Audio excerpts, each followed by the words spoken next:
how should parents and children, Dr. Agram, be dealing with going back into the big world, which they've been cut off from for the last 2 years?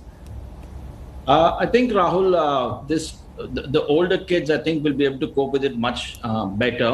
I think this is mainly a problem for the very younger kids, the ones who are probably 3, 4 years, 5, 6 years of age, when they're actually developing their social skills, and they've missed out on this whole sort of couple of years when they've failed to even start the initiation of socializing. Those are the kids who are going to have the biggest problems when we get them back into the community.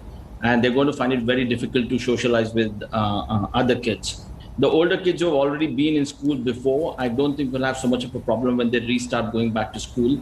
And I'm sure that they will be able to cope with it much better than what we think they will do. Kids generally tend to cope with adverse situations much better than adults, and they do tend to cope very well with it. The younger age group people whom we see, who are like between the age of 2 to 5 years, 2 to 6 years, we have seen a lot of problems with them already, because most of these kids don't want to talk to other people. They have a lot of stranger anxiety. They don't want to mix with people. They have not even seen so many of their own family members. A lot of the kids were born in the last 2, 3 years, last couple of years especially. So this is going to be a problem, and there's no easy solution for this. And that is the reason why I feel that whenever we get the opportunity, we need to get kids back into the social group. One being them going back to school with all the precautions. But more importantly, for them to mix with other kids, at least in the open areas. So I advise most of my patients, when the cases are low and the infectivity rates are very low, that to take kids out to the park so that they play with other people.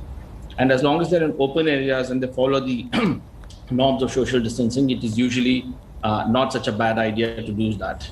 And Jyoti Arora, we at this moment have a bizarre situation where restaurants are open, so children can go to closed, air-conditioned restaurants where there are lots of people packed in, but they can't go to schools. Do you think it's about time that governments take a concerted call and say publicly that schools should start opening?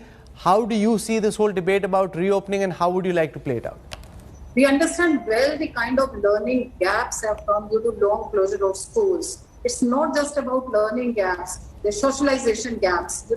They are away from their teachers, their friends, and the socialization is not happening.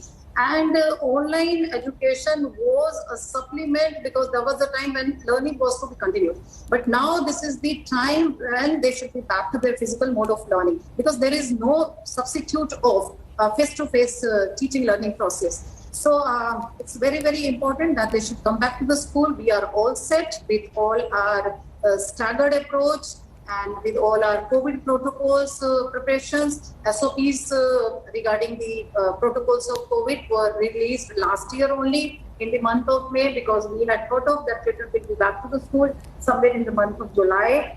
And children are also missing their schools a lot, their friends a lot. And the kind of school is not just a place where academic growth happens. School is a place where so many other kind of growth happens. Children, when they interact with each other, when they socialize with each other, lots of learning. But Dr. Vatil,